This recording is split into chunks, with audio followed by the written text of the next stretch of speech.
Hello, guys. It's been quite some time. I wanted to get back to doing some of the video that I used to do, obviously to share with you guys my journey and everything else that has been going on. It's been quite an amazing last 2 to 3 months, because there has been quite a lot of ups as well as down, as I always like to share. I have acquired a lot of funded account, lost a lot of funded account along the way.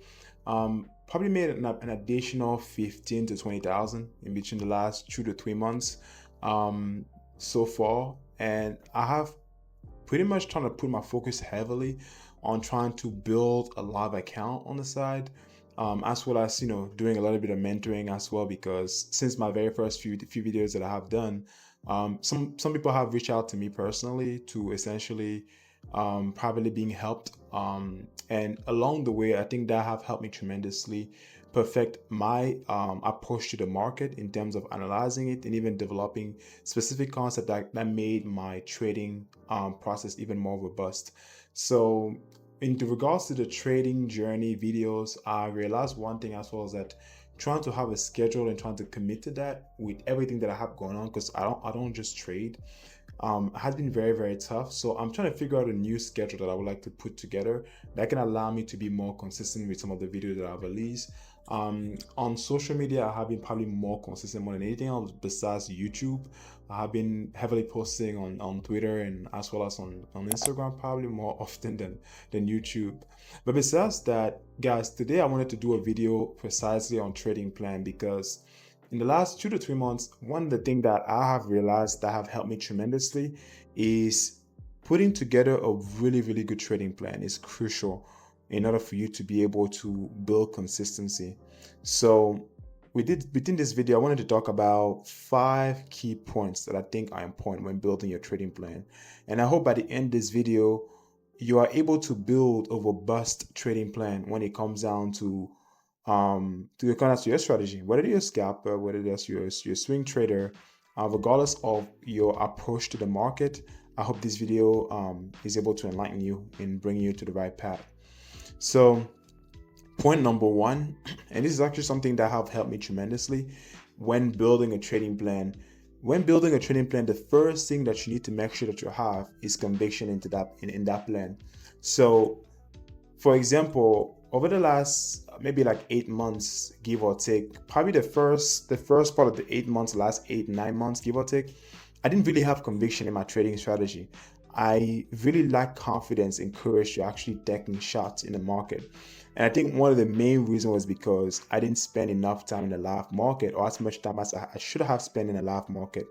And I think once I started waking up every single morning, watching the market like at the opens at 8:30 and 9:30, around 10 a.m., and then becoming very familiar with some of the pattern, right, that price deliver around those period of time, it became very apparent to me what was the strength of my strategy. So one thing that's very crucial to your trading plan is first focusing on building conviction. That means that when you figure out, okay, what strategy that you guys are going to utilize, you need to stick to that for an extended period of time, right? If you don't stick to that strategy for an extended period of time, you're going to lose conviction. You're going to lose courage in order to maintain that plan, and then you're going to easily hop into a different strategy. So you don't build conviction by jumping into other strategy and then having 3 to 4 different strategy within a period of like a month or two, right? You need to stick to something. Now if you learn something else, you need to be very, very careful that you don't let that dominate what you already have working, especially if you have not tested it for an extended period of time. If you have not backed it, to make sure that you're not jumping into other strategy. Because the issue a lot of traders have nowadays is that they like to jump onto other things before they even like know if whatever they have is actually working. So that's the first thing, because a plan don't really matter. I don't give a crap, excuse my language, about your plan if you don't have conviction in it, right? Because if you don't have conviction in it, you're going to switch eventually. You're going to jump into something else eventually. So you need to wake up, see how it performs in the live market, test it in the back test, and make sure that you have conviction. So that's my first point in order to build a strong plan, right? Is to have that conviction attached to it. So I hope this hit home. That's in terms of the first point. Now the second point, you need to figure out, are you the right person for the style of trading? So what do I mean by that? If your plan is a scalping strategy, a day trading strategy, right? And most of the time you need to be out of the market by like in 5, 10, 15. The most that you typically would say based on that plan is essentially 20 to 30 minutes. So you're a scalper by the trading plan that you have essentially is for scalping. However, your personality is designed for a swing trader because you do not handle short-term change in the market very well. Then guess what? You may need to eventually adapt a different way of trading, or modify your trading plan, modify your way of identifying your setup to be more so for swing trading, right? Maybe jumping onto a higher time frame because those candle print much slower. That's what's best designed for your psychology for you to be able to be successful. And some people are like that. Some people, they will need to have to master swing trading strategy for them to be successful, and then they'll struggle dealing with something that's not really best suited for their personality and for their psychology. So you need to understand that, and that only will come also with experience, right? You can't tell that for sure after like a week or two or even a month of trading. You need a few months worth of trading, and then maybe dabble in between. That's the beautiful thing when you're a beginner or when you're early in your trading career. You can experiment different things. I mean, I have experience swing trading, and I have experience scalping. In my experience, scalping was it for me. Like I can perfectly handle fine the short-term change in the market. I don't have to be influenced. I don't influence me personally.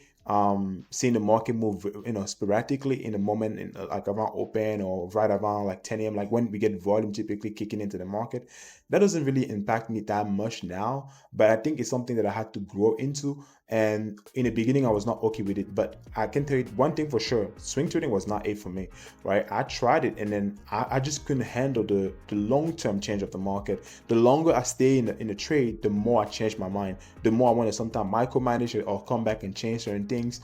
And I realized that if I'm in and out of the trade, I don't have the opportunity to like overanalyze or think too much about a position when I already placed my trade, because I'm the type of person that I like to see certain things deliver and then be in and out of a position so I can go about my day and do other stuff. I just cannot. My day would just be messed up. My whole week would be just me messed up if I'm in a position where for a day or two I'm still in it and I'm still thinking about it consistently. So number two is you need to know your personality type, right? Are you someone that thrive best under short-term change of the market? Are you someone that thrive best under long-term change of the market, meaning that you can let a position run for an extended period of days, right? Multiple like period of time, like sometimes weeks, right? You have people that are position traded that can sometimes hold trade for weeks, which is more so gravitating almost towards a swing trader, towards like a position size trader. That's my point number two, right, in terms of your trading plan. Point number three is the pairs. Now, if you're trading, it is very crucial that you need to understand, are you a jack of all trade, or are you trying to be a master of one or two, right? When I mean jack of all trade, there are people that trade 5, 6, 7 pairs, 8 pairs, right, at any given point, because their strategy might be very mechanical to a certain degree, where they don't need to do an extreme level of analysis on every single pair that they have, but they look for something specific, right? Maybe starting at the higher time frame before they're jumping onto the lower time frame. Therefore, they don't need to necessarily be intimate with every single pair or instrument that they trade. And then you have other people that they'll pretty much master one or two pair and then become master of one or master of two, and then they understand very well how each of those two pair or each of that pair essentially move, and they won't be disturbed by any other instrument. You need to figure out which one are you, right? Are you someone that like to jump onto multiple pair and essentially try to find something that's maybe mechanical for you in terms of your trading plan? Or are you someone that's like, I want to be a master of one? Me personally, I'm a master of one. You guys will never hear me talk about taking a position on any other instrument but NQ. NQ is the only instrument that I trade, right? I trade futures. I'm using the QNQ, right? So and let me tell you the reason why me at people said I picked NQ. I only use NQ primarily because I wanted to become a master of one. I didn't want to be a jack of all trade. I understood that when you come into trading, it's easy to be distracted. When I was trading NQ at first, when I was trading multiple pair, I was trading NQ, ES, and US30. I was trading all three, and then at some point it came down to ES and NQ. But I realized that NQ moved very uniquely, and I also realized that NQ also moved very uniquely. When I honed onto like just NQ, the build a model that I have right now, that's best designed for NQ. Only for NQ. Literally, if I take that system and I try to place it onto ES, when my win rate drops significantly, right? My system that I have right now primarily works extremely well with NQ, but it does not really work relatively well with ES or any other pair. If I take this anywhere else, it would not work really well. That's when you become a master of one. But when you become a master of one, your analysis, the way that you understand that instrument becomes very intimate. It's almost like you're marrying someone, because you become very, very, like there's intricate detail about that instrument that are only visible when you are in a one-on-one relationship with that instrument. When you're in a relationship with multiple instruments, you cannot really tell what are the intricate detail of that specific instrument if you're trying to really maximize your win rate with that specific instrument, right? So that's what you need to figure it out, right? And you also need to understand the pros and the cons. Now, the cons is that on some days you may not find opportunities, right? If you only have one pair. The pros is that your win rate paths may be much higher than anybody else trading maybe multiple pairs, because if you trade less but you only trade on that one pair, but you understand how it moves relatively well, now it puts you in a better position in terms of a win rate. You can increase your win rate significantly, and then you can minimize the loss as well, potentially as well. So also, I learned this from my mentor, is that less a lot of the time in life is sometimes more. Right? We try sometimes to find more entries. We sometimes try to find more things to do, right? Like consistently when we trade, but in reality, we don't really need to. A lot of the time, if you can take cash one trade, and this ties into the next point, one trade and be done, and then have less setup that you're looking at consistently day to day, that's the goal. The goal, me personally, I come into the market, I found one trade and I'm done. I don't look for 10 trade, 5 trade. I used to look for like 2 to 3 trades a day. Now I have zeroed in onto one trade, to be honest. Only on my live account, sometimes I'll go to 2, but on my main account, I really trade like one trade and I'm done. If I win, great, I stop. If I lose, I stop, right? And I don't know what the heck is going on. I stop and I come back the next day. So yeah, guys, that is the goal. Is when you are trying to figure out, okay, how many pairs you're trying to trade, and that really helps tremendously. Like zeroing in on having less. The next thing I wanted to talk about, and the next point, is how many trades you should take per day. Me personally, and also the hours, right? For me, I trade between 8 to 11:30, 8:30 to 11:30, but I wake up at 8 a.m. Eastern time, which is, I'm in California right now, so it should be like 5 a.m., 5:20. I'm typically up by that time, and I do an analysis of like essentially like before my first entry. So because my first entry is really like usually around like 8:50 a.m. Eastern time, and then most of my really best entry comes around like the open, right after the open, like 9:30 open, and on afterward until like 10 a.m. and onward. Some of my best entry comes in inside of that window essentially. But you need to figure out how many hours you want to trade per day. Me personally, I trade 2 to 3 hours. I'm not 3 hours, 2 hours to be honest, 2 hours and 10 minutes, give or take max, because I only want to trade the volatility windows. Now, I'm going to tell you guys something, and I don't want to expand too much upon this. I have a personal belief that the best window that deliver the most amount of movement for price are going to be between the hours of 8:30 and 11:30. Why is that? I personally believe, and then this is not even a belief, this is something that can be statistically proven. A daily candle, if you go look at the way a daily candle typically form, during Asia and during London, we typically consolidate, or we're essentially accumulating, right? And then as we head into 8:30 open, 9:30 open, what typically happens around those windows, we will manipulate to a specific level, and then we'll reverse and distribute. And then that distribution will typically create the body of the daily candle, right? So that means that between the hours of 8:30 and 11:30, you typically have the top wicks. If you're looking at a bullish candle, you typically have the top wicks of the daily candle typically being confirmed. And then the last 2 hours of the daily on a trading day typically confirms the bottom candle, the bottom wicks of that bullish candle, right?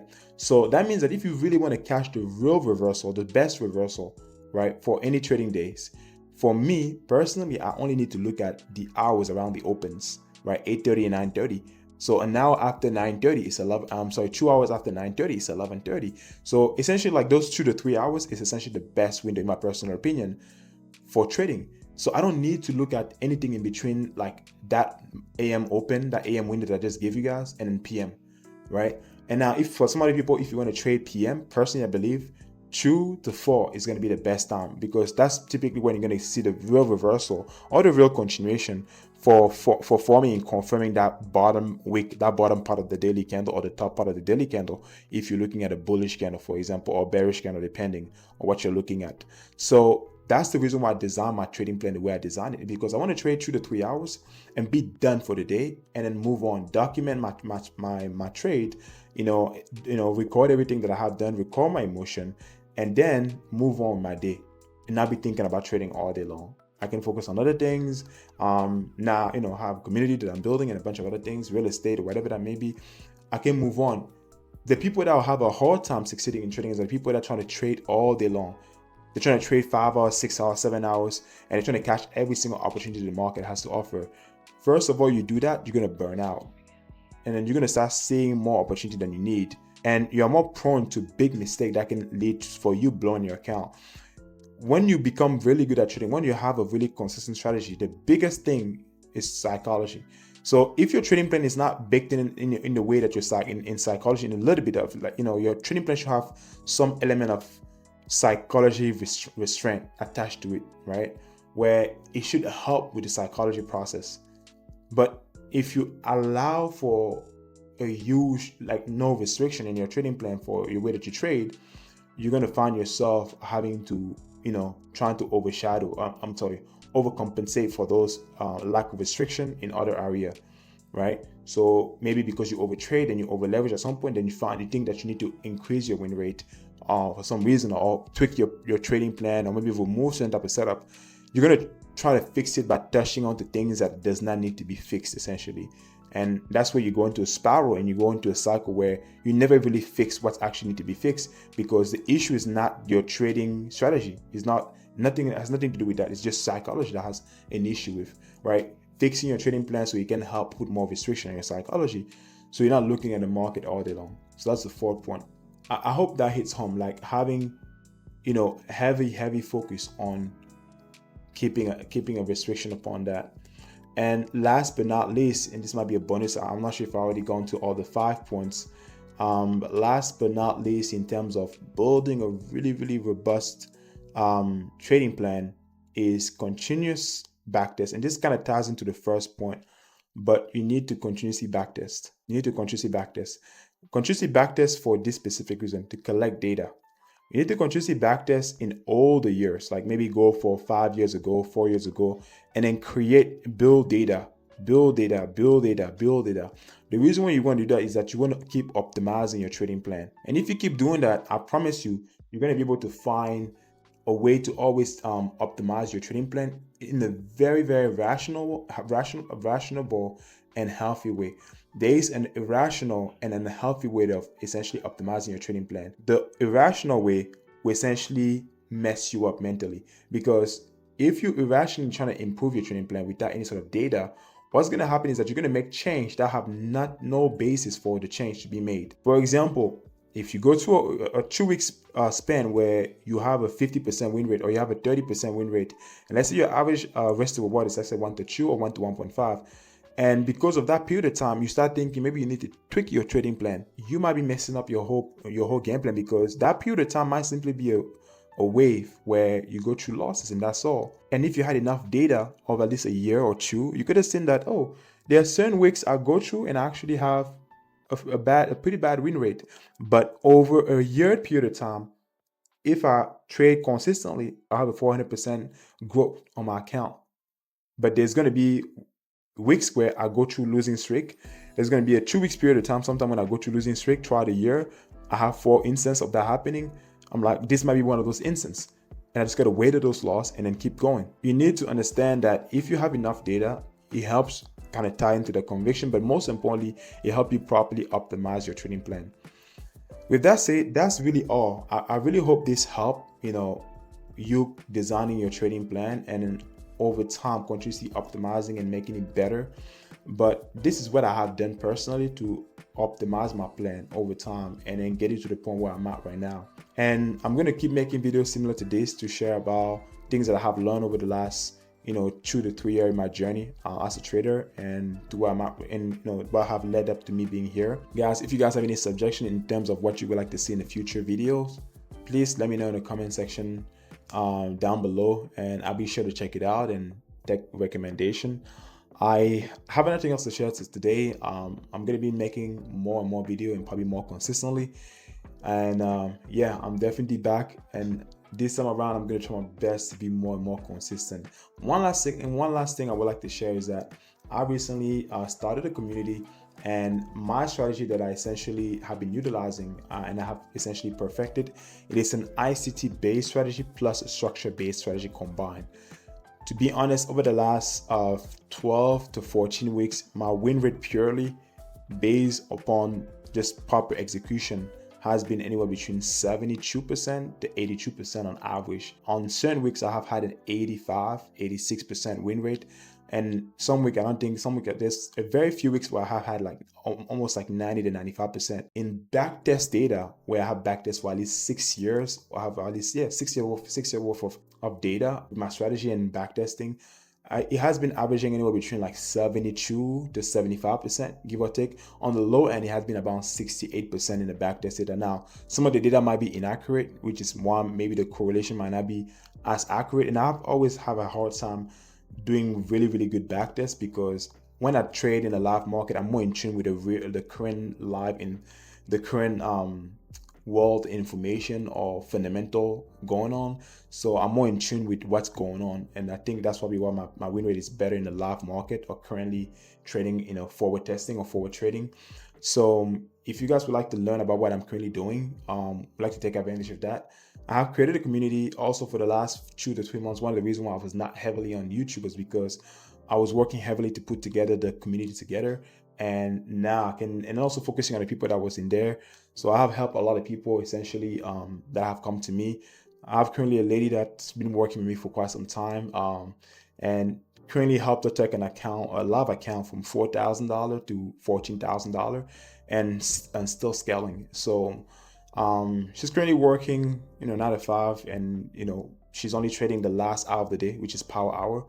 And it's been quite amazing working with different people from different walks of life, and essentially just seeing how I'm able to transfer this information that I have for myself to other people and seeing them succeed. So I would definitely like to see more people get to that level, but it definitely require work. It definitely require a tremendous amount of focus and dedication. So if you guys would like to take advantage of that, definitely check out my community.